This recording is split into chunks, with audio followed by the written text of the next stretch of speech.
I still don't know why I agreed to record these stories alone at night. The studio told me it would help the authentic atmosphere. That quiet, that natural fear in a voice only comes when you're truly isolated. So now I sit here, miles away from any city, in a small rented cabin pressed deep into a forest that never seems to end. The only light in the room is a desk lamp that flickers every few minutes, like it's struggling to stay awake.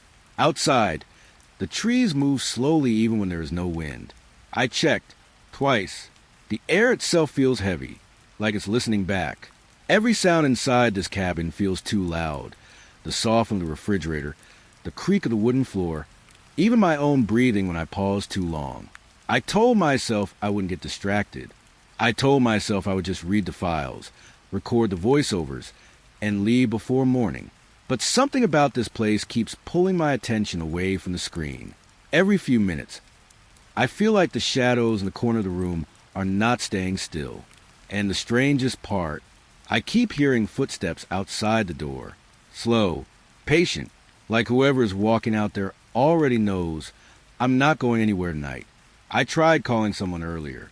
No signal, no response, just silence that felt too complete, like the world had been muted on purpose.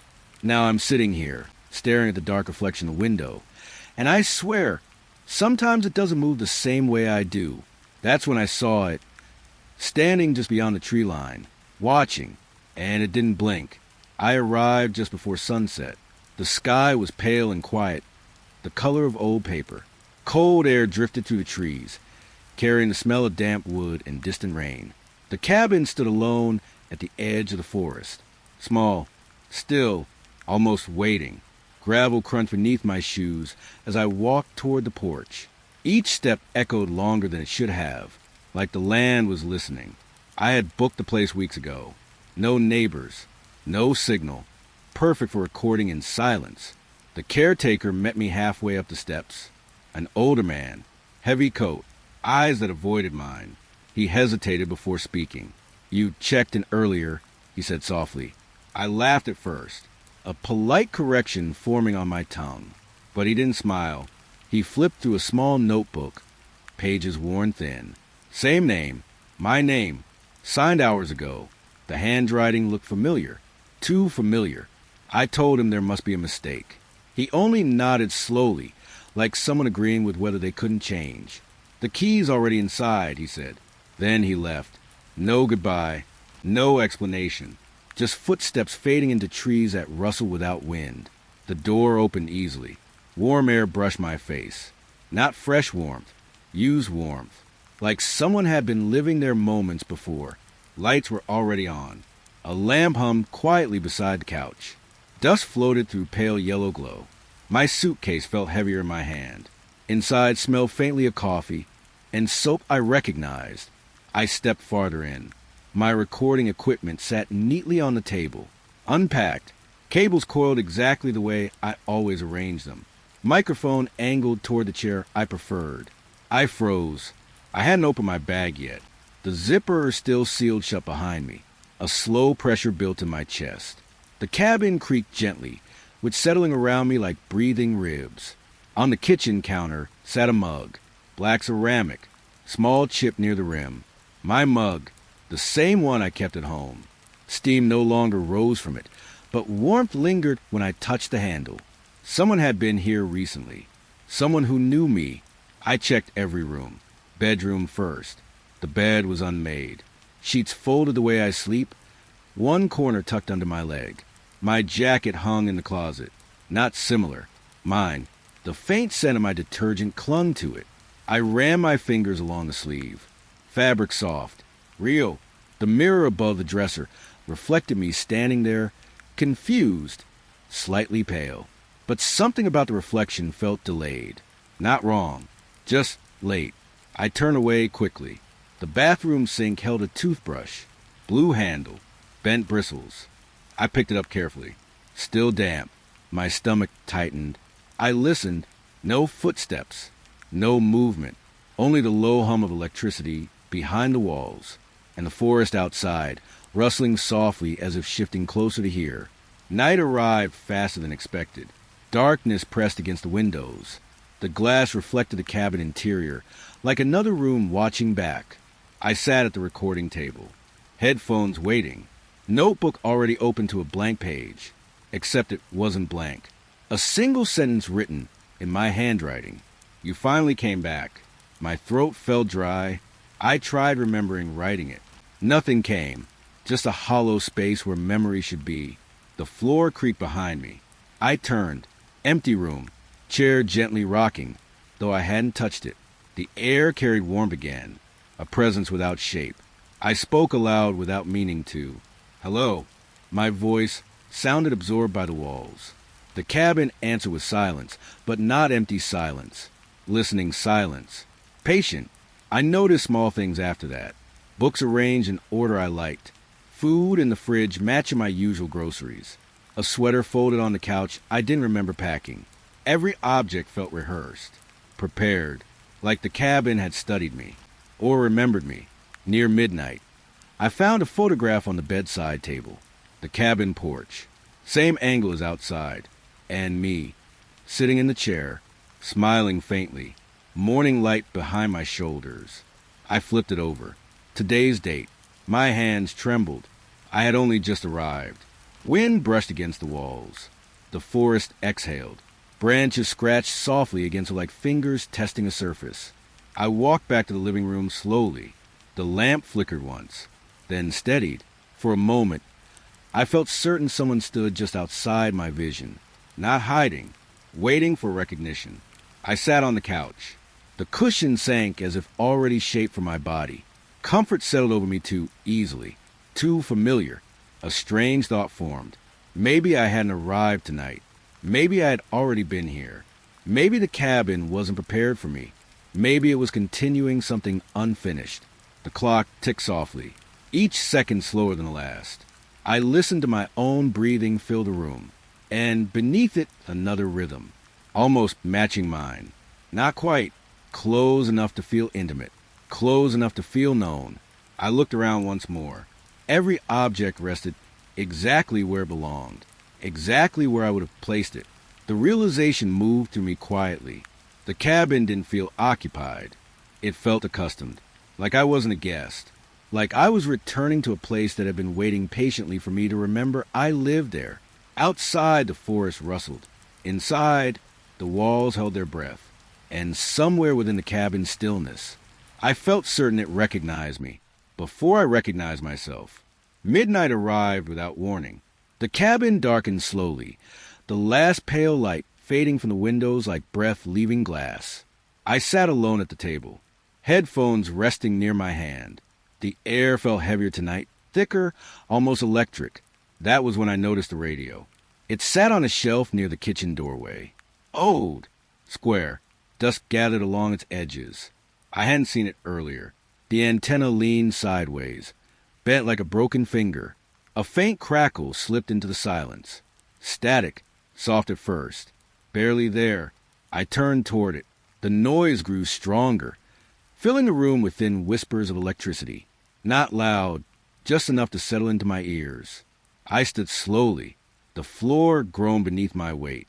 As I reached the radio, the static shifted, almost forming words. I froze. The dial wasn't moving. No station light glowed. Yet something spoke beneath the hiss. A voice, faint, distant. He's standing near it now. My breath caught. The room felt suddenly smaller. The voice sounded calm, observational, like someone narrating. I looked behind me. Empty cabin. Still walls. The lamp humming quietly. The radio crackled again. He doesn't understand yet. Cold ran through my arms. I leaned closer. Static surged, scratching against my ears. Another voice joined the first. Lower, uneasy. He can hear us. Silence followed. Then both voices faded into noise. I stepped back quickly. My heartbeat thudded loud enough to feel in my throat. I turned the radio off. The switch clicked. Static continued. Unchanged. A thin thread of sound weaving through the cabin air. I unplugged it. The cord slipped from the socket. The radio kept speaking. My hands trembled. Minutes passed. Nothing happened. Only the quiet hum of static filling every corner. Then He's sitting down again. I realized I had just lowered myself into the chair. The voice described me in real time. My skin tightened. I waved my hand slowly. Static sharpened. He's testing it. The words arrived instantly. No delay. No broadcast lag. Just awareness. I moved away from the radio. Each step felt watched. The cabin creaked softly behind me, with shifting like someone adjusting posture. The static followed. Not louder. Just clearer. A third voice emerged. This one familiar. Too familiar. It sounded like me. Same rhythm. Same tone. Don't panic. The words came through distorted but unmistakable. I stared at the radio. My own voice continued. He always panics here. A pressure filled my chest. I hadn't spoken, yet the radio carried my thoughts aloud. The static intensified whenever fear rose. I noticed it gradually. When my breathing slowed, the noise softened. When anxiety crept in, the hiss sharpened into jagged bursts. The radio reacted to emotion, measured it, fed on it. I sat very still, trying to calm myself. The voices faded slightly, then returned. He's trying to stay calm. A pause. He won't succeed. Outside, wind brushed against the cabin. Branches scraped lightly across the walls. The voices lowered to whispers. It's closer tonight. Yes, closer than before. I swallowed. Closer. What's closer? I whispered without thinking. The static exploded. For a moment, a room filled with white noise, so dense it felt physical, pressing against my ears. Then my voice answered, from the radio. You already know. I stepped back quickly. The chair legs scraped loudly across the floor. Static spiked again. He heard it. He asked a question. He shouldn't have asked. The lamp flickered. Shadows stretched along the ceiling like reaching hands. The radio crackled louder. Words overlapping now. Dozens of whispers layered together. Fragments slipped through. Approaching. Watch the door. Not outside anymore. My breathing became shallow. The static screamed. Every rise of fear made it stronger. The radio wasn't receiving signals. It was reacting to me, amplifying something already present. I covered my ears. The voices pushed through anyway. My own voice cut sharply through the noise. Don't open it when it comes. The words landed heavily in the room. I stared at the door instinctively. Nothing moved, yet the air near it felt different, denser, waiting. The radio quieted suddenly.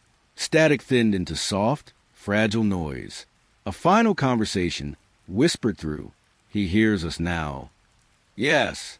Too late. A pause stretched long enough to feel intentional. Then my voice answered again. No, it's almost there. The static faded. Not completely. Just enough to leave a faint hum behind, like breathing inside the walls. I unplugged the radio again, carried it to another room, placed it face down on the floor. Still whispering. Still alive. I returned to the living room, slowly. The cabin felt aware of every step. Outside, the forest rustled without wind. Inside, silence settled, but not peacefully. It felt expectant, listening for something approaching. I sat near the door, without realizing why. Watching, waiting. The radio's faint static drifted through the hallway, and beneath it, I thought I heard footsteps. Not mine, not outside, moving somewhere just beyond arrival. The first knock came exactly at 1 o'clock. Soft, 3 taps. Measured. I froze on the couch. The cabin held its breath with me. Another knock followed. Polite, patient. I stood slowly. The wood floor felt cold through my socks. Each step toward the door stretched longer than it should have. The handle waited in pale light. I opened it. Darkness. The forest stood motionless beyond the porch. No wind. No movement. Only distant trees watching. I stepped outside. Gravel silent beneath my feet. Nothing there. I closed the door gently. The cabin exhaled behind me. An hour later, 3 knocks again. Same rhythm. I opened the door faster this time. Empty porch. Cold air brushed past me, slipping inside like something invited. I stayed there longer. Listening. Silence listened back. Not empty silence. Attentive silence. as if whatever knocked waited for my reaction rather than my presence. I shut the door again, locked it. The click sounded louder than expected. At 3 o'clock, the knock returned. My heart raced before it even began. 3 taps. Closer somehow. I didn't open the door immediately. I stood beside it instead, hand hovering near the handle. Listening. Nothing followed. No footsteps leaving. No shifting gravel. Just waiting. Finally, I opened it. Nothing, but the air felt warmer. Occupied, like someone had been standing inches away moments earlier. The fourth knock never came from outside. It came behind me. 3 taps. From the interior side of the door. I spun around, though it trembled slightly beneath the sound. Something knocked from inside the cabin. My breath caught. I stepped back slowly. The door remained closed. The knocks repeated. Soft, learning, testing rhythm. I didn't move. The cabin creaked around me. Furniture shifted faintly. A chair scraped closer toward the door. Then another. The small table slid inches across the floor. No force visible. Only slow adjustment, like the room reorganizing itself. I watched in disbelief. Every object leaned subtly toward the exit, not blocking it, guiding toward it. The knocking stopped. Silence stretched long and thin. Then, one single tap. From the handle itself, the metal rattled gently. I realized something horrifying. The knocks had never asked to come in. They were studying how entry worked, how long I waited. When I opened, what sound the lock made. It was learning patterns, learning access. I backed away. The cabin lights flickered faintly. The radio's distant static grew louder again, reacting to rising fear. A final knock echoed, not from the door, from somewhere deeper inside the walls, answering itself, practicing. I didn't open the door again. I sat across the room, watching it. Hours passed, or minutes. Time blurred into quiet tension. The door remained still, yet I felt certain something stood on the other side, not outside, waiting for the moment it understood enough to enter without knocking. Morning arrived gray and thin. Cold light pressed through the windows. I hadn't slept. The cabin smelled faintly of damp earth, as if the outside had crept indoors overnight. I walked to the window. The forest stood closer, not dramatically, just enough to feel wrong. The tree line rested several steps nearer than yesterday. I told myself I misremembered. Distances change in darkness. Memory plays tricks. Still, unease settled into my chest. I stepped outside. The air felt heavier. Moist leaves brushed my shoes sooner than expected. I paced the distance from porch to trees. Shorter, noticeably shorter. Branches rustled gently, though no wind touched my skin. The forest felt aware of being observed. I turned away. The rustling stopped instantly. Paths I remembered walking yesterday no longer aligned. The narrow trail curved differently. Rocks appeared where none had been. Landmarks shifted subtly, rearranged overnight. I walked in a circle to test it. When I returned, the cabin stood slightly farther behind me than it should have been. Distance behaved incorrectly, like space itself hesitated. Throughout the day, I watched carefully. Each time I looked back at the forest, shapes felt altered. Trees leaning inward, branches arching overhead, closing gaps, drawing nearer without motion. By evening, shadows from the woods reached the porch steps. They hadn't touched it yesterday. I was certain. Night fell early. The forest darkened into a single mass. From the window, trunks aligned strangely, vertical lines forming patterns, rectangles, frames, door shapes, dozens of them, openings without walls, waiting entrances carved from branches and shadow. I stepped closer to the glass. The shapes shifted subtly, reforming when directly observed, avoiding clarity. A quiet realization formed. The forest wasn't moving randomly. It was approaching the cabin, measuring distance, reducing separation. The same way the knocking had studied entry. The same way the radio studied fear. Everything learned. Everything adjusted. Leaves brushed against the cabin walls that night. Soft scraping followed the rhythm of breathing. I held still. The forest rustled again. Closer. listening, watching. By midnight, branches touched the window, not pressing, just resting there gently, like fingers finding the edge of a doorway. I felt surrounded without being attacked, observed without hostility, patient attention. I stepped back from the glass. The room felt smaller now, the outside no longer separate. I realized something slowly, quietly settling into certainty. The forest wasn't coming closer to trap me.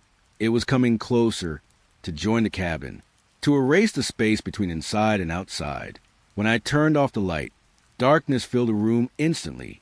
Through the window, trees stood impossibly near, close enough to feel breath against the glass.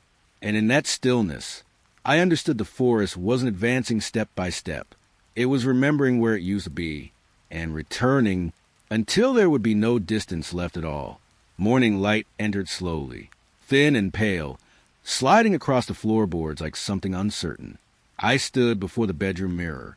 My face looked tired, eyes darker than yesterday, skin carrying the weight of sleepless hours. I lifted my hand. The reflection followed. Normal. I exhaled. But when I lowered my arm, the reflection hesitated, a fraction of a second too late, so small it almost escaped notice. I froze. The reflection smiled faintly. I had not smiled. My stomach tightened. The glass felt colder than it should when I touched it. Breath fogged the surface. The reflection watched me through the mist, waiting. I moved again, slower this time. Raised my hand deliberately. The reflection mirrored me perfectly, then stopped moving before I did. Its hand lowered early, anticipating motion, knowing it first. A quiet panic spread through my chest. I stepped back. The reflection remained close to the glass. Too close, like it wanted to come forward. Throughout the day, I avoided mirrors. Shiny surfaces felt dangerous. The kettle reflected movement, even when I stood still. The dark window glass carried faint versions of me turning seconds too soon. By evening, curiosity overcame fear. I returned to the bedroom mirror. The reflection stared directly ahead. Not at me, past me. Its lips moved silently. I leaned closer. No sound escaped the room, but I could read the shape forming. Don't. The word finished just before I heard myself whisper aloud. The reflection spoke first. I stumbled backward. My heartbeat filled my ears. The cabin hummed softly, as if aware of the exchange. When I looked again, the reflection behaved normally. Still, patient, waiting for belief. Night deepened. I forced myself to watch. Minutes passed. Nothing changed. Then slowly, the reflection stopped copying entirely. I raised both hands. It didn't move. I turned my head. It remained facing forward, breathing independently, alive inside the glass. A faint tapping began. 3 gentle taps. From inside the mirror, I backed away, unable to look longer. The tapping followed me in memory long after I left the room, like something asking to be let out. My phone had no signal since arriving. No bars. No notifications. Only silence. So when it vibrated on the table, the sound felt wrong. Sharp. Intrusive. The screen lit the dark room. Incoming call. My own number. I stared at it. The vibration stopped before I answered. Missed call. A voicemail appeared instantly. Duration, 042. My hands trembled as I pressed play. Static filled the speaker first. Then breathing. My breathing, followed by my voice. Calm. Tired. If you're hearing this, you stayed too long.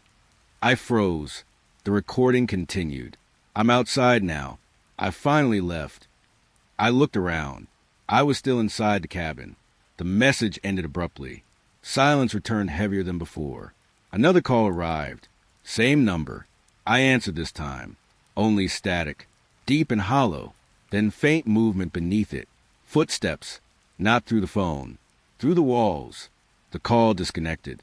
Immediately, a new voicemail appeared. This one shorter. Don't answer the next one. The timestamp read 10 minutes in the future.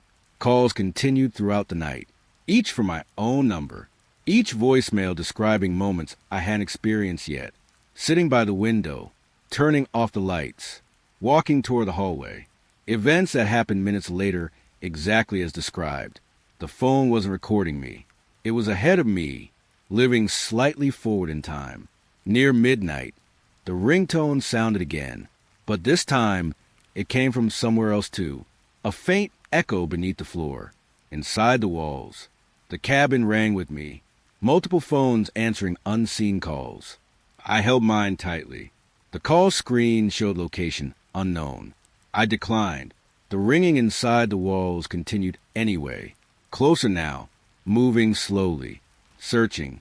A final voicemail arrived, only 6 seconds long. My voice whispered, "You already left once. Why did you come back?"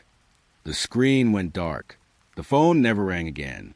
But sometimes deep in the walls, I still felt vibrations waiting for me to answer. I noticed them by accident, a shape beyond the window. While I blinked, standing near the trees.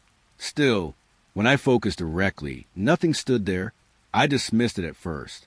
Fatigue, lack of sleep. But every time my eyes shifted away, he appeared again, always in peripheral vision. A man-shaped outline. Too tall, too motionless. Watching. I tested it carefully. Stared straight ahead. Waited. Then glanced sideways quickly. There, closer than before. I turned fully. Empty clearing. The moment my gaze left the window, he returned. Position reset slightly nearer each time. Advancing only when unseen. Hours passed like this. Blink. He moved. Look away. He approached. Never directly visible. Never gone. The certainty settled slowly. He existed only where attention failed. By evening, his outline pressed near the glass. I sensed him standing just beyond sight. Breath fogged the window, faintly from outside. I refused to turn fully. Fear pinned me still. Then something changed. His posture shifted, matching mine. When I leaned against the wall, the shadow leaned too. When I tilted my head, he copied the angle imperfectly, learning, practicing being me. My reflection in the window merged with his outline. 2 figures overlapping, one inside, one outside, both uncertain which belonged where. I stopped moving. He stopped too. Perfect stillness connected us. A silent agreement. I closed the curtain slowly. Fabric sliding shut felt like sealing a wound. Yet even through the cloth, I felt his presence. Waiting, never leaving, resetting position with every blink. Sleep never came. Each time my eyes closed, I imagined him stepping closer, standing where I stood, replacing posture, replacing presence. By morning, I realized something unbearable. He wasn't trying to enter. He was waiting for me to stop being observed, waiting for the moment no one noticed the difference. The cabin clock struck midnight, but the sound reversed. The final chime came first, then the one before it, each tone pulling backward through time. I watched the hands move counterclockwise. Slow, unnatural. The room felt colder instantly. A cup slipped from my hand. It hit the floor, then lifted. Shards reassembled midair. Ceramic returning whole before settling back into my palm. My breath rewound into my lungs. The sensation made me dizzy. Events unfolded backward around me. Chair sliding to its previous place. Curtains opening themselves. Footprints fading from dust. Time wasn't passing. It was undoing, erasing moments already lived. I tried walking. Each step felt resisted, like pushing against memory itself. Sounds reversed into silence. Even my thoughts felt dragged backward. The clock continued counting down, trying to reach something. A moment before I arrived, panic rose. The static from the radio surged faintly again. As fear increased, the rewind accelerated. Lights flickered into darkness, then brightness, then darkness again. Moments collapsing into earlier versions of themselves. I realized what terrified me most. Time wasn't resetting randomly. It was targeting my presence, removing traces, undoing decisions, correcting an arrival that should not exist. The clock reached midnight again. Forward time resumed suddenly. Everything stilled. The cabin quieted. Breathing returned to normal rhythm. But something had changed. I felt lighter, thinner, as if parts of me had been taken back. Moments removed permanently. I checked the clock. It ticked normally now. Yet unease lingered, because I could no longer remember certain things. Small memories missing. Conversations I knew I'd had gone. The cabin hummed softly. Satisfied, like it had successfully erased something unnecessary. And I wondered how many times the clock had already counted backward before I noticed time trying to forget me. The first step sounded beneath my chair. Soft pressure under wood. A single creak. I froze. Another step answered when I shifted my foot. Directly below me, matching position perfectly. Someone or something walked beneath the cabin. Tracking movement. Learning distance. I stood slowly. The steps followed instantly. Left foot, right foot, precise imitation. Not random noise. Intentional walking. I moved toward the kitchen. Footsteps paced beneath each plank. Close enough to feel vibration through my soles. Like someone mapping the room from below. I stopped moving. The steps continued. One more pace forward. Then silence. Waiting for instruction. Waiting for me. Fear tightened my throat. I tapped the floor lightly. 3 knocks. A pause. 3 answering knocks came from underneath. Communication. Recognition. I walked carefully across the room. The steps followed again. Gradually changing rhythm. Not copying anymore. Responding.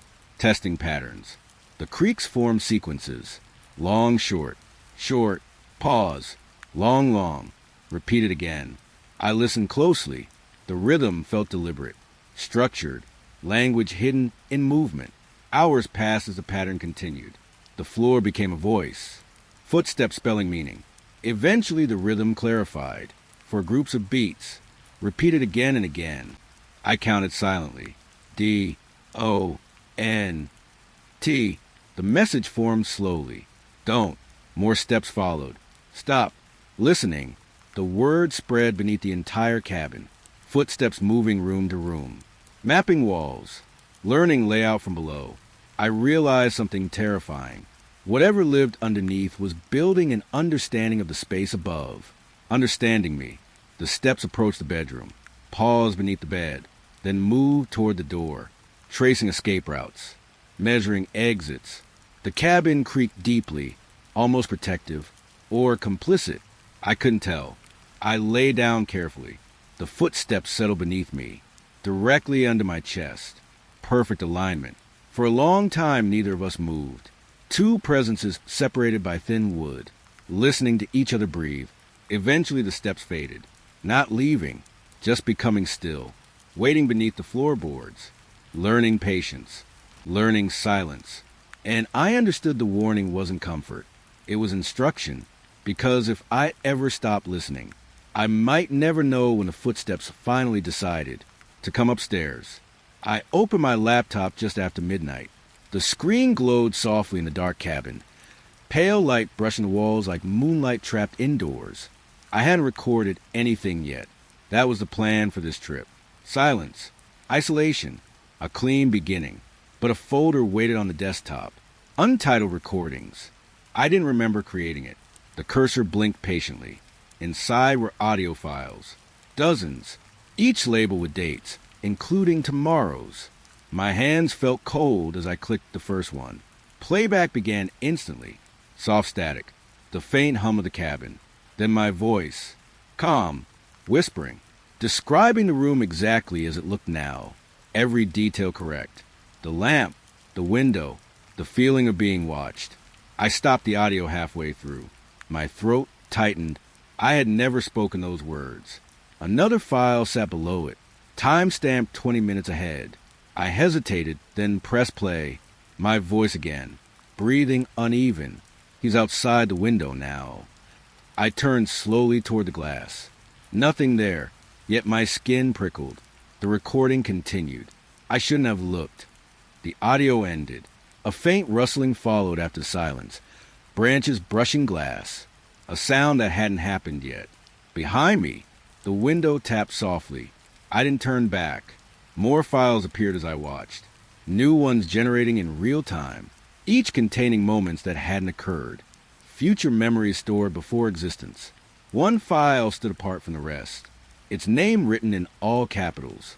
After you open it, I stared at it for a long time. The cabin felt quieter, expectant. I clicked. Static flooded the speakers. Heavy breathing. My breathing. Then a whisper. This is the part where everything changes. A door creaked faintly in the background, not inside the recording, inside the cabin itself. I closed the laptop quickly. The audio kept playing for several seconds after the screen went dark, as if the recording no longer needed the device. Morning came gray and heavy. A knock sounded at the door, not the learning knock from before.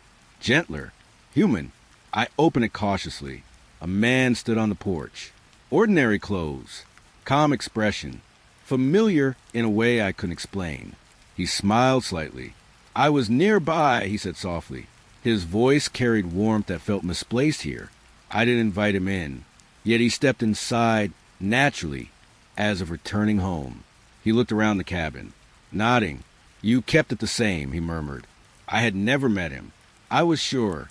He began speaking about my childhood, a birthday party, a lost toy, a rainy afternoon at school. The details were wrong, names incorrect, places slightly altered, but the emotions were perfect. The feeling of loneliness, the exact fear, the quiet moments I never shared aloud. He remembered how things felt, not how they happened. My chest tightened. How do you know this? I asked. He tilted his head thoughtfully. I remember you differently, he said. The sentence settled heavily between us. He walked toward the window, studied the forest. You stayed longer this time, he added. This time, before I could ask anything else, he moved toward the door. No explanation, no goodbye. He stepped outside and disappeared into the trees. The forest swallowed him without sound. I never saw him leave. Only absence remained, and the unsettling certainty that someone else carried a version of my life that didn't belong to me anymore.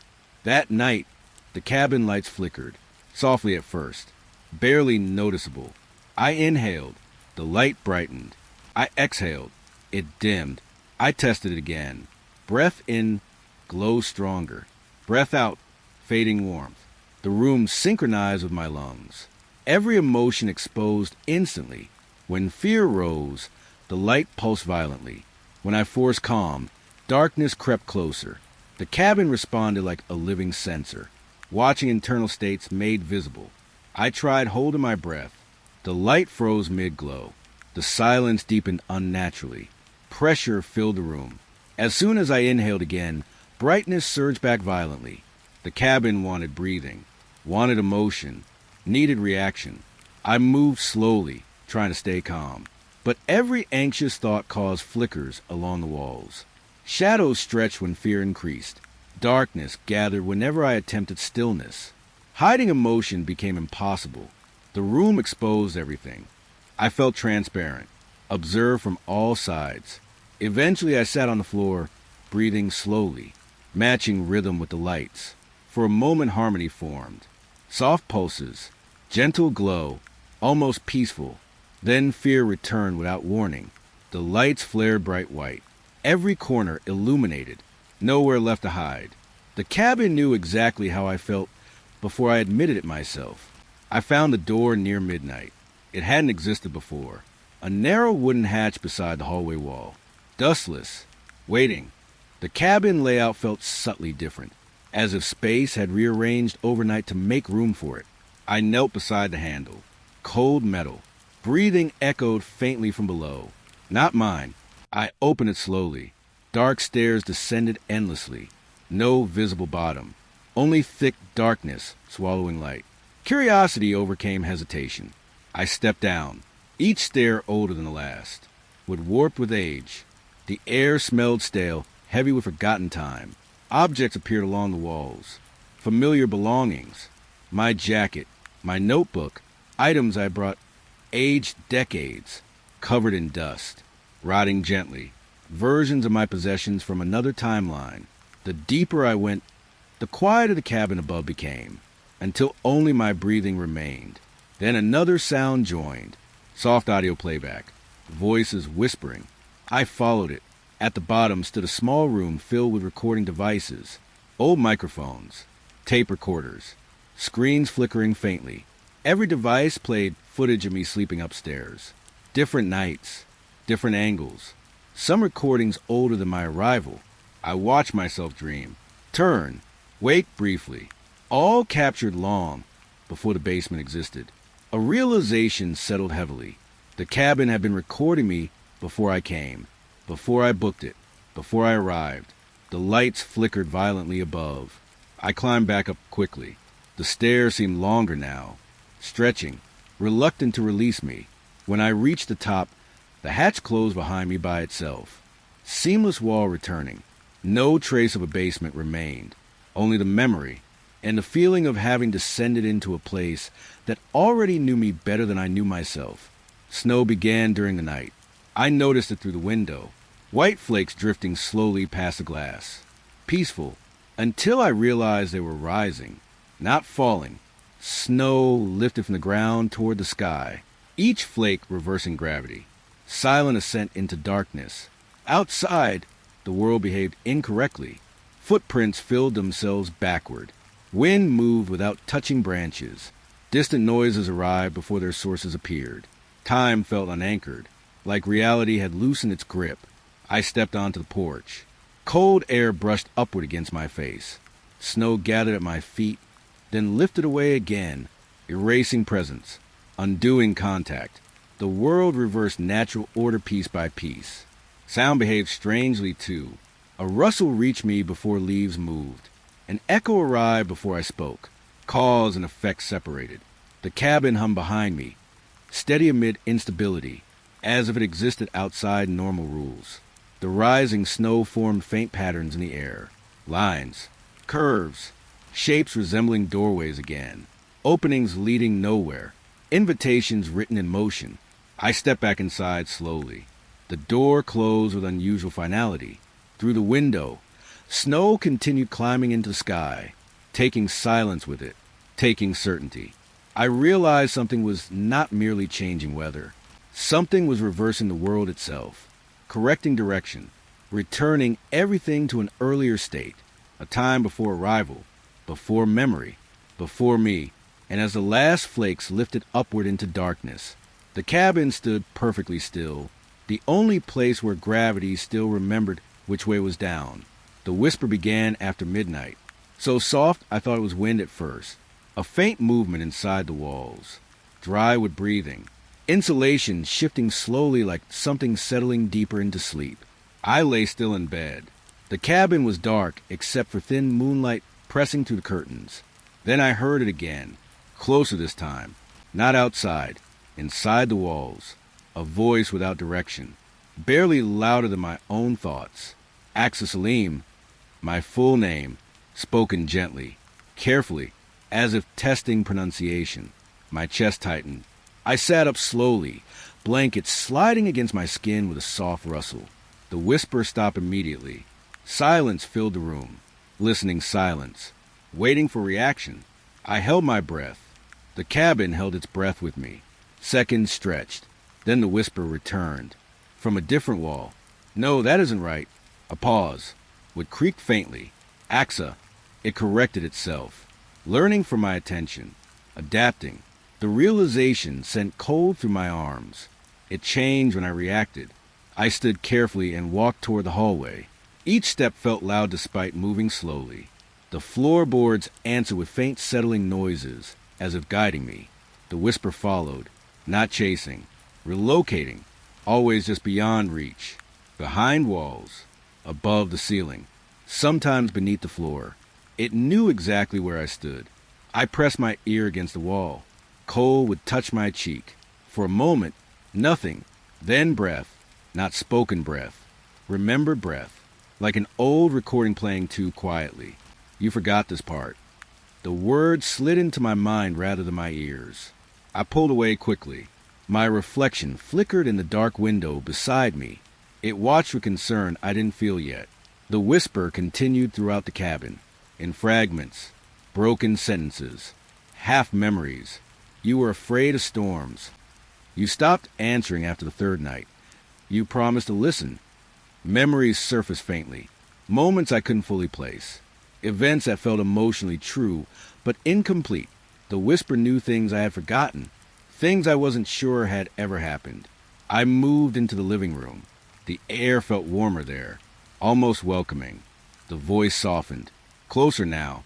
You already answered me once. I froze. What did I answer? I asked quietly. The question escaped before I could stop it. Instantly the cabin grew still. The whisper paused, then shifted tone slightly, satisfied, like a teacher hearing the correct response. See? The walls creaked gently, a slow approving sound. A faint pressure formed behind my eyes. Images flickered briefly. Sitting here before, speaking into darkness, listening to the same whisper. But the memory slipped away before forming completely. The cabin seemed to notice my confusion.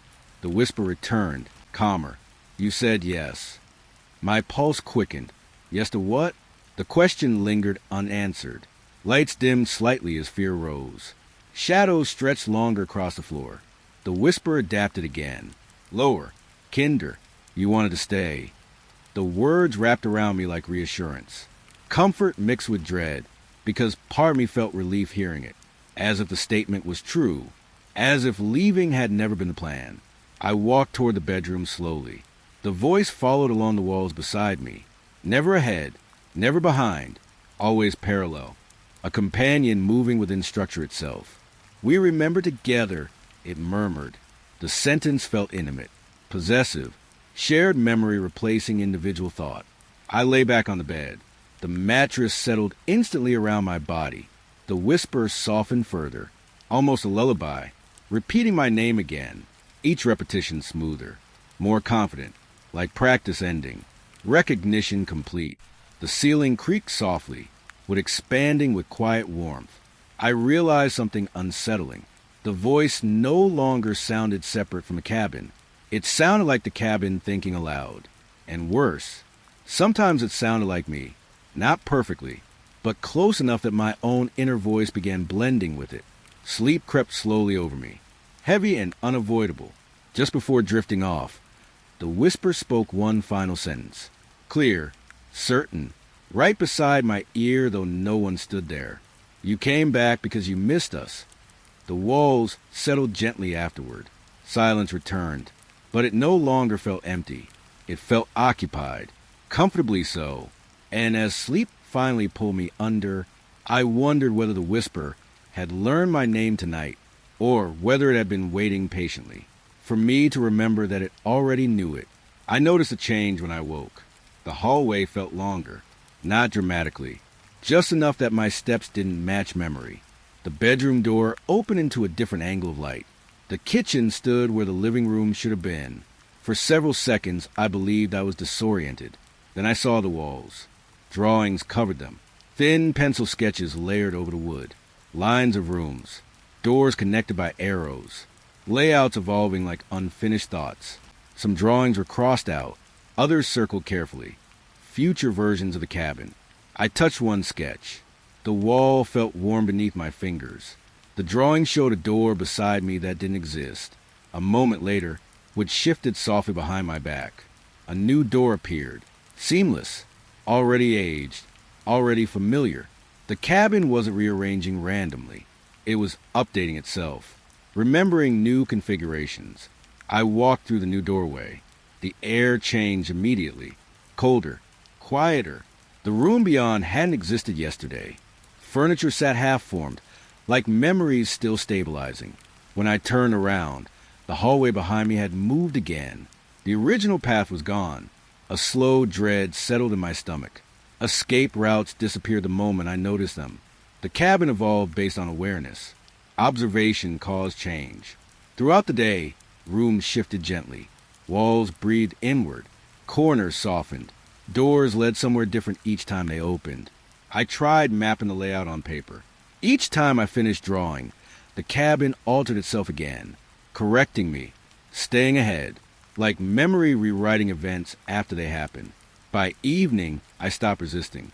Movement felt guided now. The cabin hummed with quiet satisfaction. I realized something unsettling. It wasn't trapping me. It was adapting to me, becoming a physical version of my thoughts. And thoughts, are impossible to escape. The first time I noticed it, the lamp stood behind me. My shadow stretched across the wall. Normal. Until I moved. The shadow remained still, only for a second, but long enough. I turned quickly. The shadow snapped back into place. Perfect again. Too perfect. I tested it carefully. Raised my arm. The shadow followed, then hesitated, as if correcting itself after a mistake. The lamp flickered faintly. Light shifted across the room. My shadow adjusted, but not quite right. Its posture slightly wrong. Shoulders tilted differently. Head angled with unfamiliar intent. It wasn't copying anymore. It was practicing. I stepped away from the light source. The shadow lagged behind, detached, remaining on the wall longer than physics allowed. A cold sensation crept along my spine. I moved again. This time the shadow moved first, anticipating motion, learning patterns the way the knocking door had learned entry. Hours passed with quiet observation. Whenever I stopped watching directly, the shadow explored, stretching across furniture, pausing near objects, studying shapes as if memorizing the room. When I looked back suddenly, it returned obediently, but slower each time, reluctant to resume imitation. Near midnight, something changed. The shadow lifted one foot, away from mine. A separate step, flat darkness peeling from my body. It stood beside me briefly. A second presence formed entirely of absence. Then the lamp flickered. The shadow reattached instantly. Perfect again. But I knew what I had seen. It was learning independence, gradually replacing me. Cold gathered overnight. The window fogged thickly from inside breath. I wiped the glass absent-mindedly. Minutes later, moisture returned, except now lines appeared within it, slow strokes forming letters. No hand moved. The message wrote itself patiently. I watched as words emerged over hours. Not rushed, deliberate, like someone thinking carefully before speaking. You are still here. The letters shimmered faintly, then faded. New condensation formed. More writing followed. You chose this. My pulse quickened. The cabin felt attentive again, waiting for comprehension. Each night the fog returned. Each night new senses appeared. Descriptions of my movements, my hesitations, choices I hadn't consciously made. It knew when I avoided doors, when I refused sleep, when fear rose behind calm breathing. The window documented decisions before I understood them myself. One message appeared slower than the others. The letters formed unevenly, almost urgent. Don't finish this recording. The sentence lingered longer than previous ones. I stepped closer. My reflection blurred behind the fog. For a moment, I thought I saw another figure standing where I should have been. Then the condensation vanished entirely. No trace remained, only clear glass, and the unsettling feeling that something had tried to warn me from within the cabin itself. I found him at dusk, standing near the road beyond the trees. For the first time, the path outside seemed reachable. I walked toward it slowly. The air felt thinner with each step. Then I saw him clearly. He looked exactly like me. Same clothes, same exhaustion in his posture. He turned before I spoke. Relief crossed his face. You finally came, he said quietly. We stood facing each other, neither surprised for long. He looked older somehow, not in years, in understanding. It's over, he told me. I already escaped. The words felt wrong immediately. I glanced back toward the cabin. It stood unchanged behind me, waiting. How? I asked. He hesitated, eyes flicking toward the forest. You leave when you stop trying to understand it. His voice carried certainty. And you already did this once. Once. The word echoed painfully.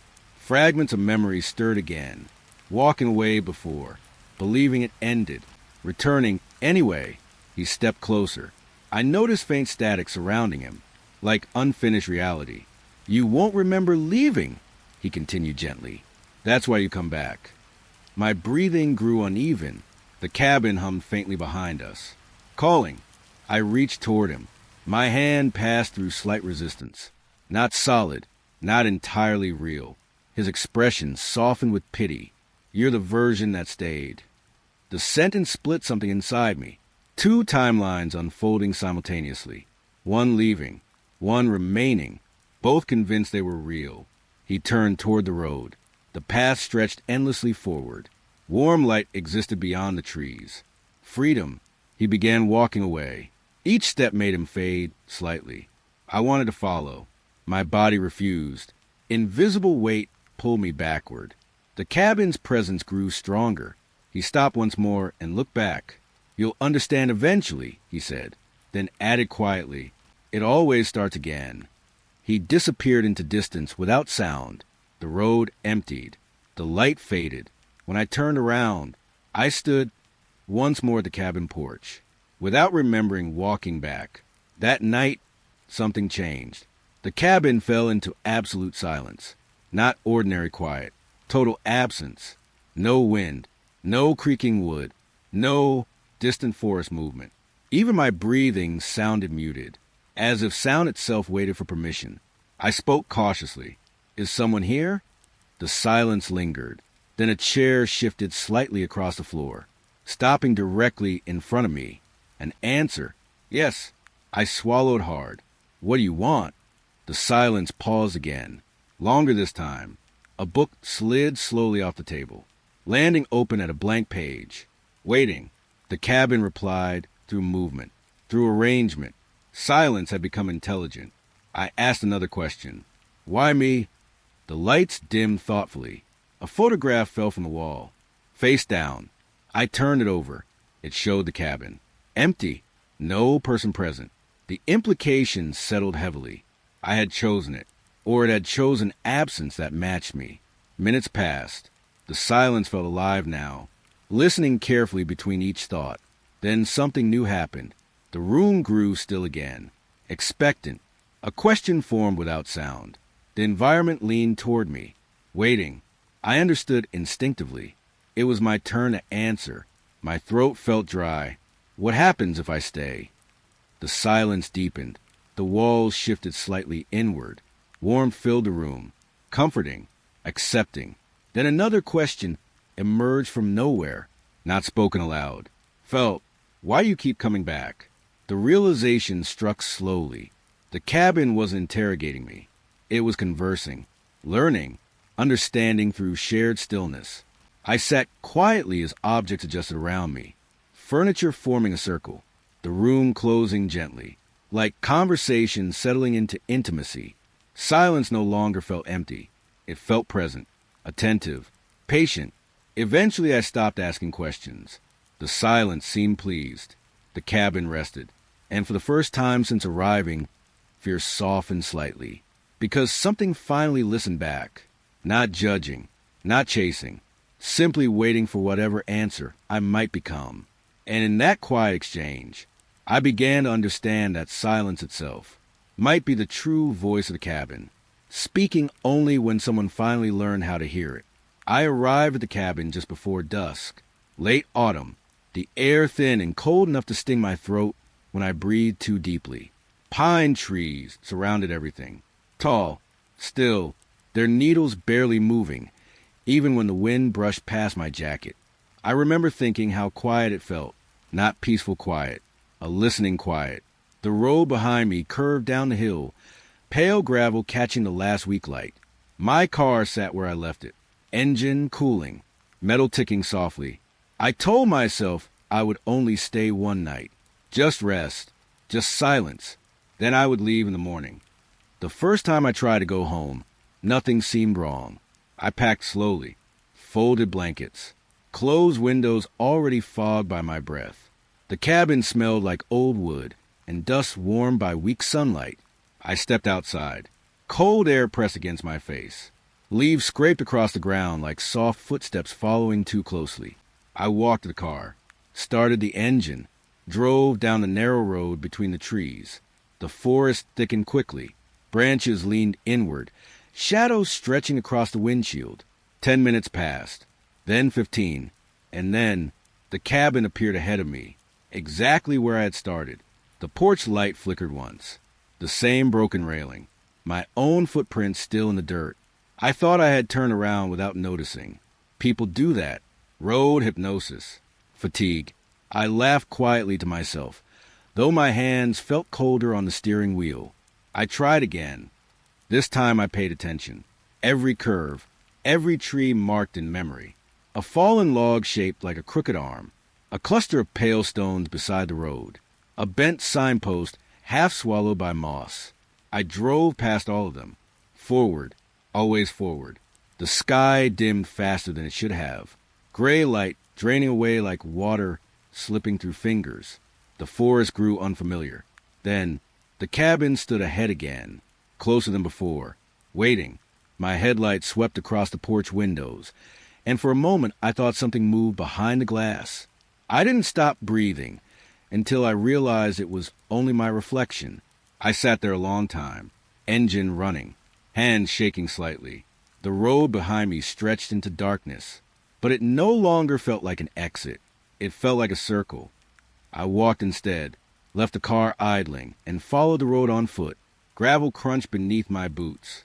Each step echoed too loudly in the empty woods. The air smelled damp, rotting leaves and distant rain. I counted steps. 100, 200, 500. The forest shifted subtly. Trees, I remembered, stood farther apart now. Rocks appeared where there had been none. Even the slope of the land felt wrong beneath my feet. And then, the cabin emerged between the trees again, closer than before, as if it had moved toward me. My breath came faster, clouds of white drifting into the dark. I turned immediately and walked the opposite direction, faster, almost running. Branches brushed my shoulders. Needles scraped against fabric with soft, whispering sounds. The forest thickened. Darkness gathered early. And again, the cabin waited ahead. Porch light glowing faintly. Door slightly open, though I knew I had shut it. I stopped walking after that. There was nowhere left to go. Each attempt after that became shorter. I drove for minutes instead of miles.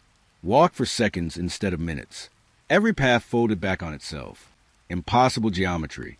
The road bent where it should have stretched straight. Landmarks shifted places when I wasn't looking. The crooked log appeared on both sides of the road. The mossy signpost faced opposite directions at once. Even the trees felt closer, leaning inward, watching. Every return happened faster. Soon I could barely leave the porch before the cabin stood behind me again, as if distance itself was collapsing, as if the outside world was slowly being erased. I stopped trying after night fell. Fog gathered low across the ground. It slid between the trees and crept onto the steps like something alive. The forest no longer felt connected to anywhere else. No roads beyond it. No towns. No morning waiting somewhere past the hills. Just this clearing, this cabin, and me. I sat inside with the lights off. The walls hummed faintly, with settling with slow breathing sounds. Wind pressed softly against the windows, but the branches outside never moved. I realized then what frightened me most. Not being trapped, but how natural it began to feel. The idea of leaving grew distant, unreal, like remembering a dream after waking. I tried to picture highways, streetlights, voices. They felt thin and fragile compared to the heavy silence around me. Outside no longer existed as a direction, only as an idea. Later, I opened the door again. Cold air slipped inside immediately. I stepped onto the porch and walked straight ahead. 5 steps, 6, 7.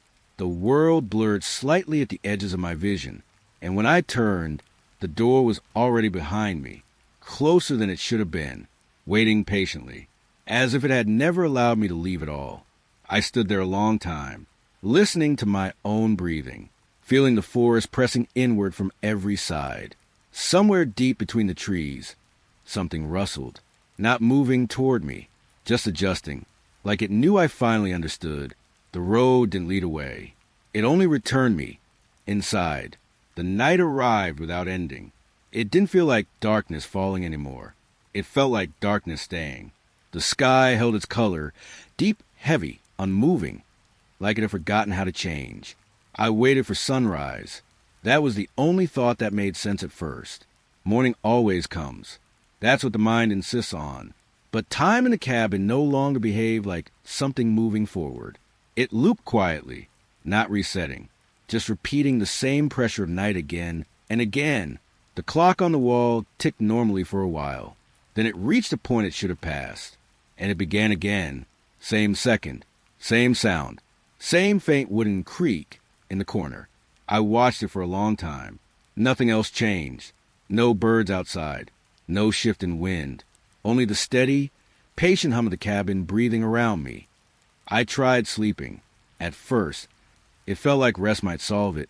I lay down, closed my eyes, let silence cover everything. But sleep didn't arrive. Instead, something strange happened. My thoughts continued without interruption, but my body felt further away from them, like I was both awake and already dreaming at the same time. When I opened my eyes again, the same darkness was still there. No passage of time, only continuation. I walked through the cabin to check the windows.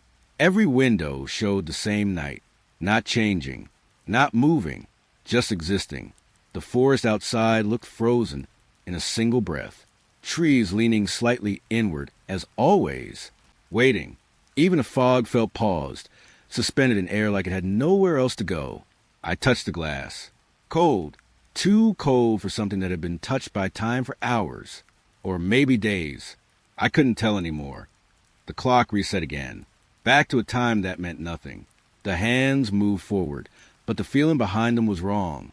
As if the motion was only pretending, a performance of time, not time itself. I stood there listening to it. Tick, tick, tick, each sound identical, each cycle unchanged. I started losing sense of what now meant, not because time was fast or slow, but because it refused to progress at all. I tried writing to keep track, marking hours, noting thoughts, trying to anchor myself to something real. But the words on the page began to blur together, not from movement, from repetition. The same phrases appeared without me writing them again. Same ink, same spacing, same hesitation in the letters, as if I had already written them and forgotten. Fatigue settled deeper, not physical exhaustion, something heavier, a draining of meaning itself. Sleep and waking stopped being different states. Both felt equally hollow. I would sit still and feel awake, then blink and realize nothing had changed. No transition, no passage, only continued night. At some point, I stopped moving around the cabin. There was no reason to. Outside remained identical. Inside remained unchanged. Even my thoughts began circling the same ideas. Sunrise, escape, time, each one returning to silence without resolution. The forest outside shifted slightly once, barely noticeable, a single branch lowering, then stillness again. But it felt like observation, not movement, like something outside was also stuck here with me, waiting for the same impossible morning. I pressed my forehead against the window. Fog from my breath formed briefly, then disappeared too quickly. Even condensation felt temporary in a way it shouldn't have. Everything was unstable, yet unchanged, a contradiction that never resolved. Eventually, I accepted the truth forming slowly in the back of my mind. There was no next morning, only this night continuing in different shapes. The clock would reset, my thoughts would repeat, the cabin would remain exactly as it was, and I would remain inside it, not moving through time, just held inside a single moment that refused to end. When I finally sat down again, I stopped waiting, not because I understood, but because waiting no longer made sense. The night did not progress. It only existed, and somewhere in that endless stillness, I realized this wasn't darkness falling. It was darkness staying exactly where it had decided to remain. It began with footsteps that weren't mine. At first, I thought it was a cabin settling again. Old wood, temperature changes, normal things pretending to be strange. But the footsteps were too careful, too aware. They moved outside the window at night, slow and steady, stopping whenever I stopped moving inside. If I walked to the kitchen, they matched me outside the wall. If I stood still, they stopped too, like something was learning how I behaved, or already knew. I saw it the first time near the edge of the trees, a shape standing where the fog was thickest, not fully visible, just a suggestion of a person. Tall, still, watching. When I looked directly at it, there was nothing there, only trees, only darkness. But when I looked away, it returned, closer. I told myself it was exhaustion. The endless night had started to blur my perception of distance, time, even presence. But the pattern continued. Every time I stopped focusing on it, it moved. Every time I tried to confirm it, it disappeared, like it only existed in the space I wasn't allowed to fully see. Inside the cabin, things began to change subtly. My cup would be placed slightly differently than I left it. A chair turned just a few degrees. A door left ajar that I was sure I closed. At first, I thought I was forgetting. Then I started noticing something worse. The changes matched me. If I moved left, something outside mirrored that movement in reverse. If I stood still, so did it. It wasn't random.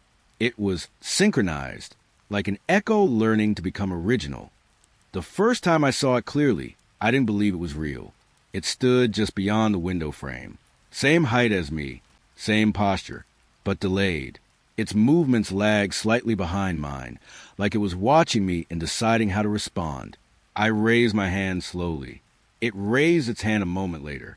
Not perfectly, not naturally, but close enough to feel wrong. I stepped back from the window. It did too, but slower, as if correcting itself after realizing it had moved too soon. That was when I understood something I didn't want to think about. It wasn't copying me anymore. It was practicing me. Days blurred together, though I no longer trusted the idea of days. The night never changed, but the presence outside became more consistent, more precise. Sometimes I would hear it move around the cabin, matching my path exactly from the other side of the walls. Kitchen, hallway, bedroom, always offset by a fraction of time, always slightly wrong. Then it began speaking, not loudly, not clearly, just fragments through the glass. Delayed words shaped like mine. You're awake. Don't turn around yet. I already did this part. The voice sounded like me remembering something incorrectly, or correctly, in a way I hadn't experienced yet. One night, I left the door open on purpose, just to see. The cold air filled the cabin immediately, heavy with fog and pine scent. I stood still, waiting. Minutes passed. Then I saw it step into view, not entering quickly, not hiding, just standing where the threshold used to feel meaningful. It looked exactly like me, but its expression was slightly calmer, like it had already accepted everything I hadn't yet understood. You're still inside, it said softly. Its voice matched mine too closely, but not perfectly. There was confidence in it I didn't recognize in myself. I didn't answer. I couldn't. It looked past me into the cabin, as if confirming something, then nodded slowly. You always stop here, it said. A pause. That's why I keep coming back. I felt something shift in my chest. Not fear exactly.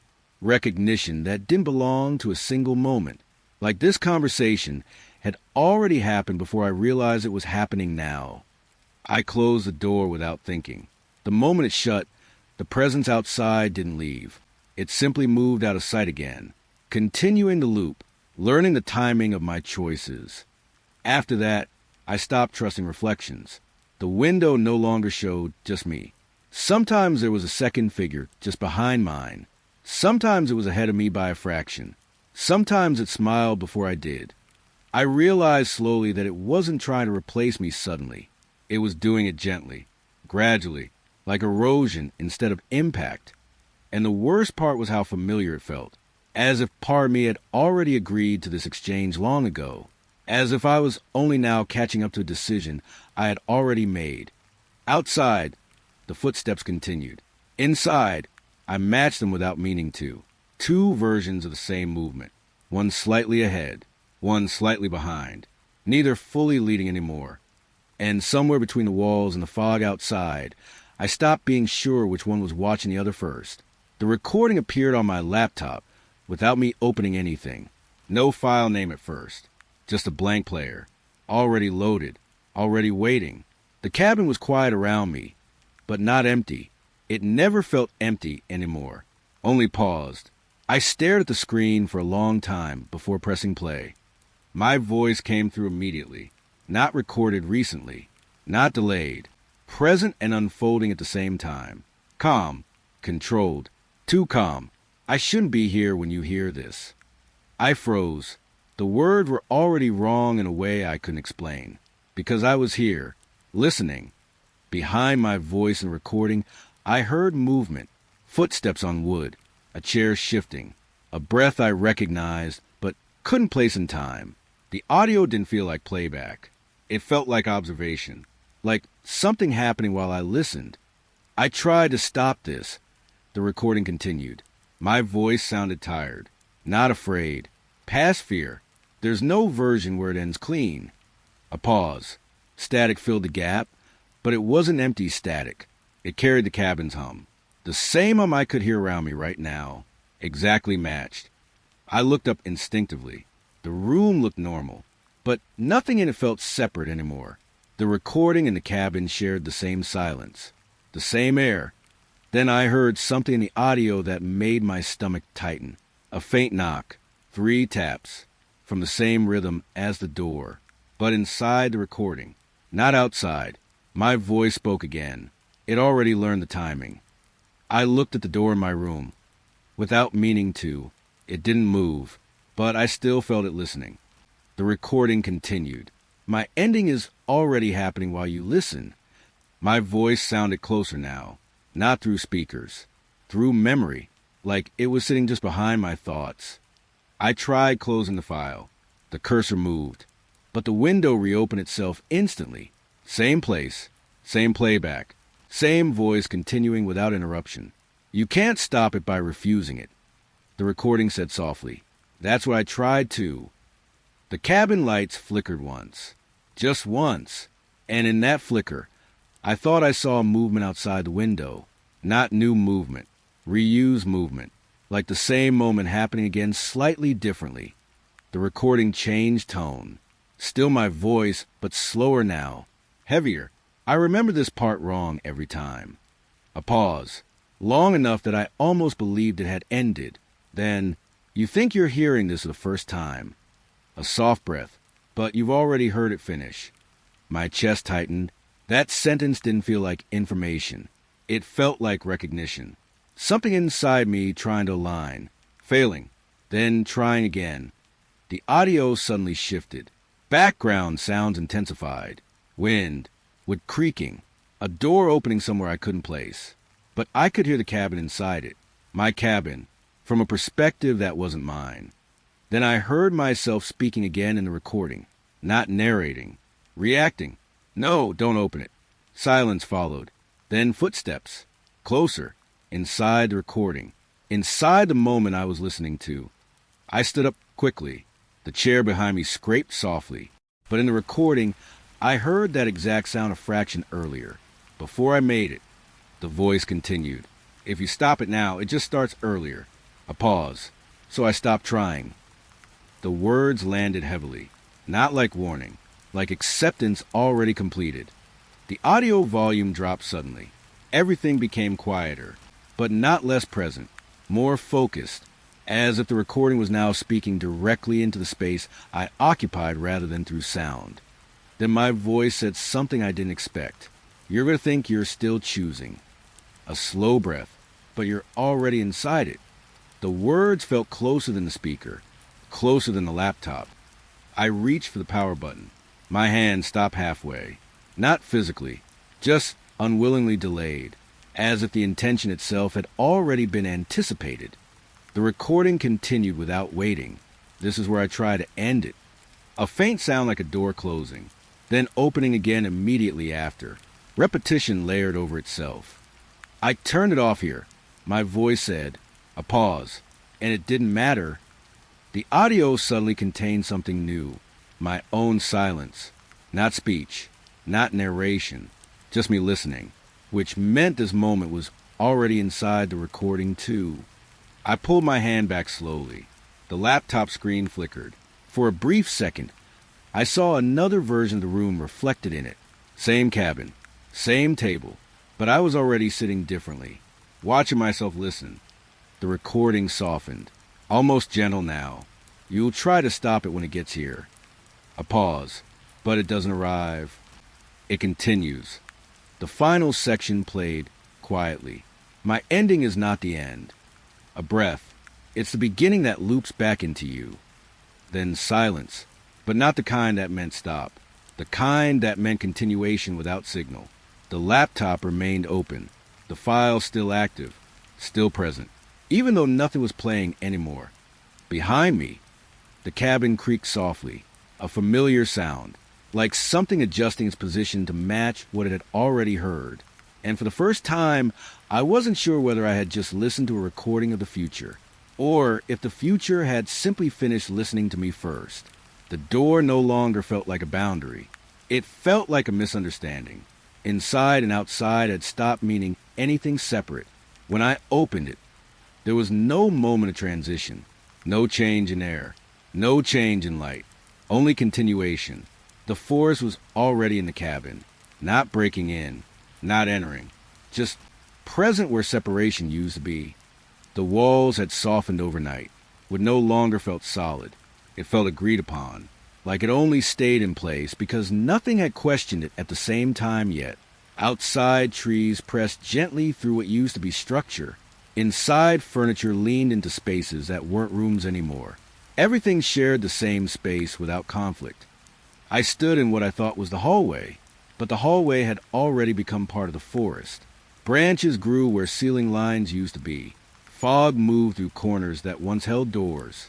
And I realized I couldn't tell where I had arrived from, because arrival required distance, and distance was gone. The cabin wasn't dissolving. It was revealing itself, like something that had been covered too long, finally deciding to stop pretending. The walls didn't break. They remembered they were never separate. I saw the door again, but it wasn't outside anymore. It stood within the same space I was standing in. Both directions folded into each other.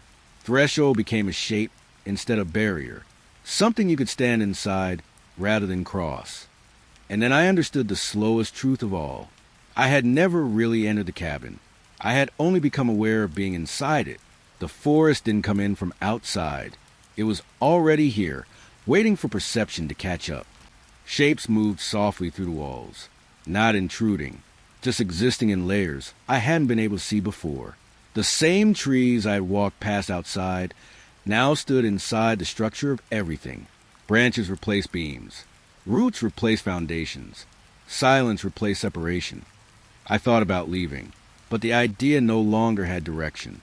There was no out left to aim toward, only variations of the same space continuing itself. A reflection appeared in what used to be glass. Not mine alone, not separate, a shared outline formed from both forest and cabin together. It didn't watch me. It simply existed as me noticing it. The realization settled gently, not as fear, not as panic, but as clarity too late to change anything. The cabin had not trapped me. It had completed me, or maybe corrected what I thought I was outside of it. Somewhere deep in a merged space of wood and trees, something shifted softly, not a movement toward me, not away, just alignment, like everything finally agreeing on where it had always been. And in that quiet, where the door stopped being outside and the forest stopped being far away, I understood there was never an arrival at all.